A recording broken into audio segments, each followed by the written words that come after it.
Hello tout le monde, alors aujourd'hui on va faire une petite vidéo cinéma dans laquelle je parlerai de La Proie du Diable. Alors La Proie du Diable c'est le nouveau film d'horreur qui est sorti, c'est un nouveau film d'horreur en 2022 qui est sorti donc cette année.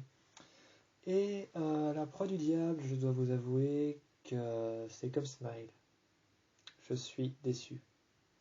La Proie du Diable, je suis vraiment déçu parce qu'il y a des trucs qui tiennent pas, il y a des angles de vue qui sont moches, la lumière est parfois très crade et trop faible ou pas assez intense, et je dois avouer qu'il y a une actrice dans ce film, l'actrice principale ressemble énormément à Eva Green, et j'étais persuadé que c'était Eva Green, mais ce n'est pas elle. Donc, je dis pas que c'est pour ça qu'il faut pas aller voir le film, mais j'aime bien Eva Green. Je l'ai découverte dans Penny Dreadful, et donc j'étais sûr que c'était elle qui allait être dans ce film, mais ce n'est pas elle. Lorsque j'ai vu la bande-annonce et que j'ai été voir la distribution, ce n'était pas elle. Donc, on va parler de La Proie du Diable, certes. La Proie du Diable est un film qui parle donc du Vatican. Le Vatican se voit donc face à une augmentation soudaine de cas d'exorcisme au beau milieu du monde entier. Donc dans le monde entier, le Vatican se retrouve face à un cas d'une augmentation d'exorcisme, une augmentation de possession démoniaque, et notamment une jeune religieuse qui est entrée dans les ordres il y a longtemps, lorsque sa mère, lorsqu'elle était jeune, était donc apparemment schizophrène, avait été diagnostiquée schizophrène. Donc sa mère, lorsqu'elle était jeune, avait été diagnostiquée schizophrène, mais il s'avère que pour elle, c'était plus que ça. Pour elle, c'était plus que ça, car elle entendait des voix, elle disait entendre des voix, et elle disait que ces voix lui disaient de faire des choses. Lorsqu'elle lui disait de faire des choses, elle s'en prenait à sa fille, et souvent elle venait le soir dans sa chambre pour pouvoir s'en prendre à elle. Alors elle est persuadée que c'était plus que ça. C'était plus que ça, évidemment, lorsqu'elle arrive au Vatican, on comprend que le démon qui possède une jeune fille est apparemment le démon qui possédait sa mère. Le démon qui possède cette jeune fille qui s'appelle Katrina, je crois, ou quelque chose comme ça. Je ne sais plus comment elle s'appelle, mais je crois que c'est Katrina. Euh, le démon qui possède cette jeune fille est apparemment le même il est apparemment donc le même que sa mère. Le film se déroule entièrement à Rome, évidemment, là où se trouve la cité du Vatican, qui est donc, petite info culturelle, considérée comme un pays. Le film a une très bonne envergure, mais j'avoue qu'il y a des choses qui tiennent pas debout, et ça m'a déplu. Le film, à certains moments, il y a un passage où elle se trouve dans un taxi, elle regarde par la fenêtre et alors elle voit les gens défiler dans les rues, et il y a une femme vraiment en profondeur dans l'angle de vue qui est droite et qui la regarde vraiment de loin à travers la vitre, donc qui sait qu'elle est derrière la vitre. Et notamment la phrase marketing du film qui est n'oubliez pas que lorsque le diable vous connaît, n'oubliez pas que lorsque vous connaissez le diable vous connaît. Donc la phrase marketing du film c'est lorsque le diable vous connaît, et lorsque vous connaissez le diable vous connaît. Donc évidemment ça c'est la phrase marketing du film, donc qui prouve que le film est un film d'horreur, qui prouve ce que veut montrer le film, ce que veut revendre le film, l'histoire. Et la phrase marketing qui a été mise sur l'affiche cette fois-ci, pas celle qui est dite dans le film, parce qu'il y en a toujours deux. Il y en a une qui est dite dans le film et il y en a une qui est mise sur l'affiche pour montrer vraiment de l'attirance envers le film pour le public, pour les internautes. Pour les internautes, pour le public, il y a une phrase marketing qui est mise donc sur l'affiche du film pour montrer l'envie de venir le voir.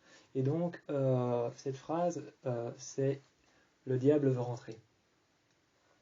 Le diable veut rentrer dans quoi? Le diable veut rentrer dans cette jeune femme qui s'avère être la fille de sa mère qui était possédée, et qui rencontre le démon de sa mère dans une fille qui elle-même est possédée elle aussi.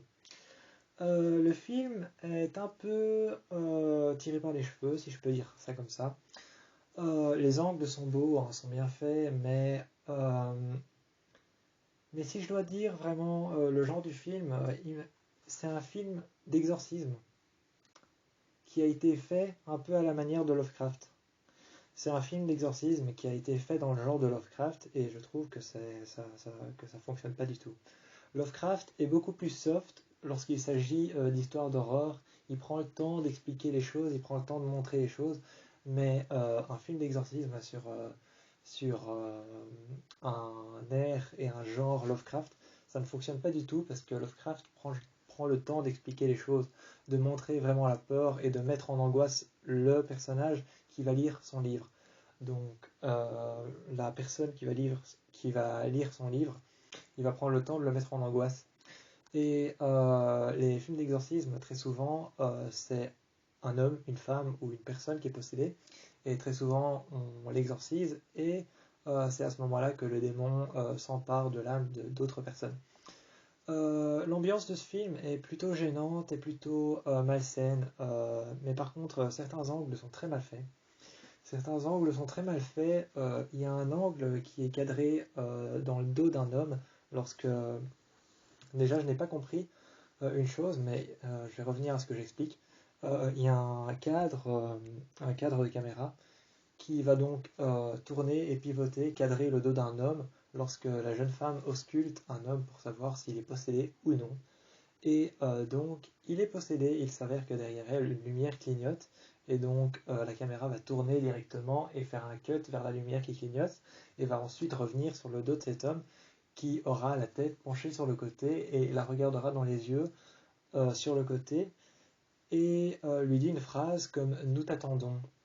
Et donc, c'est très mal fait parce qu'en fait, tu sais que si cette personne a la tête penchée, regarde par terre, ne dit rien et se laisse faire sans réagir, tu sais qu'il est possédé à ce moment-là, tu sais qu'il est possédé, il n'y a même pas besoin de réfléchir.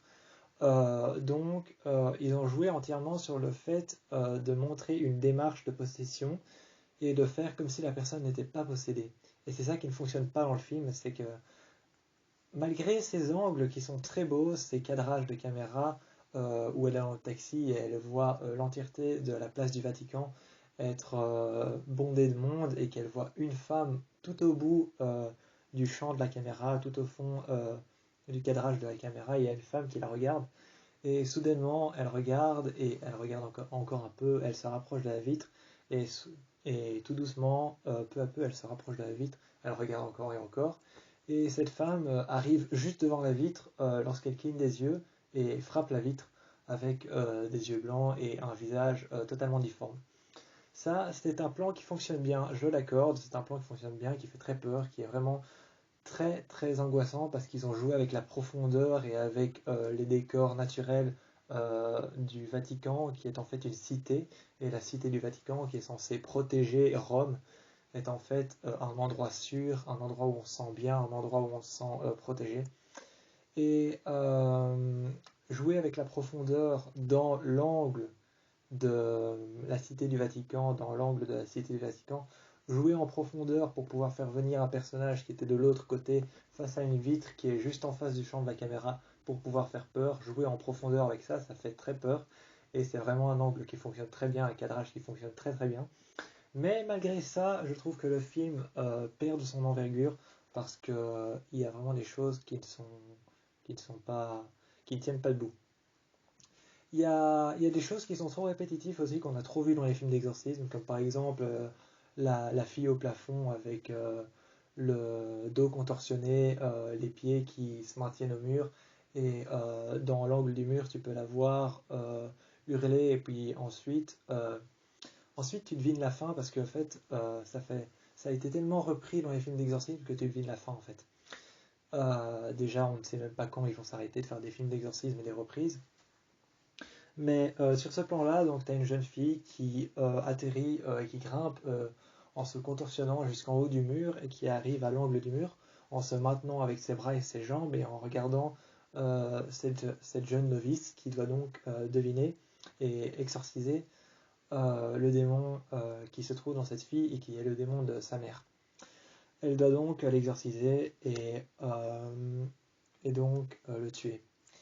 Et ce démon qu'elle doit tuer, exorciser, cette jeune novice, va donc se retrouver face à cette jeune fille qui est tout en haut du mur, la regarder, et à ce moment-là, le film a décidé de prendre un angle parallèle à ce que l'on voit sur le mur, donc prendre un angle parallèle, donc vraiment de face, mais aussi où l'on voit hors champ, où l'on voit en hors champ vraiment légèrement, on voit la jeune novice en hors champ. Enfin, c'est pas qu'on la voit pas, c'est pas de l'hors champ, mais c'est plutôt du cadrage très mal placé en fait. C'est un cadrage qui est très mal placé parce qu'on la voit sans réellement la voir, donc on a l'impression qu'elle est hors champ alors qu'elle l'est pas.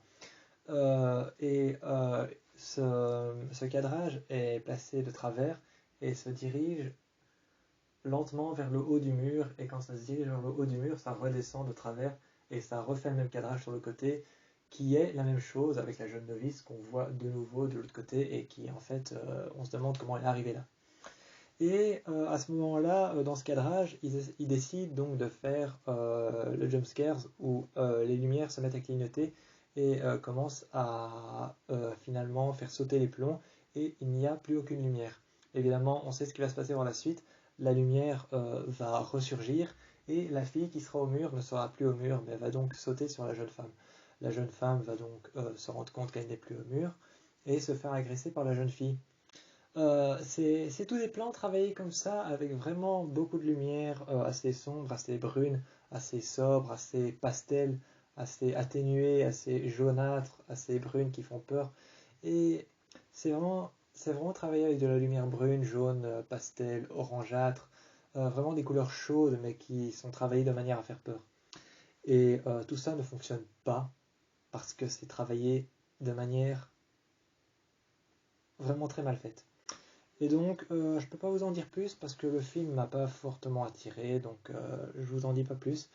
Et déjà,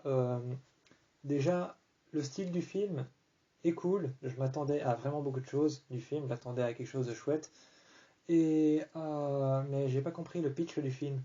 Pourquoi mettre une fille qui s'est fait battre par sa mère, qui était apparemment possédée durant toute son enfance et qui voulait s'en prendre à elle?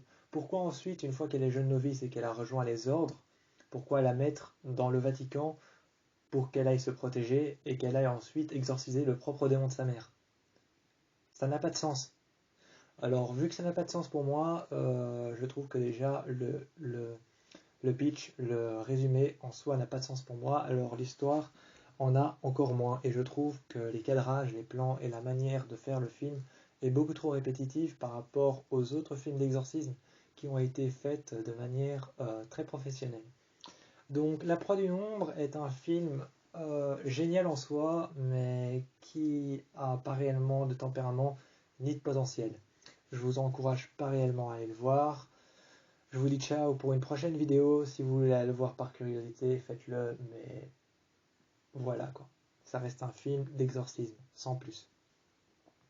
Je vous dis ciao pour un prochain film ou une prochaine série.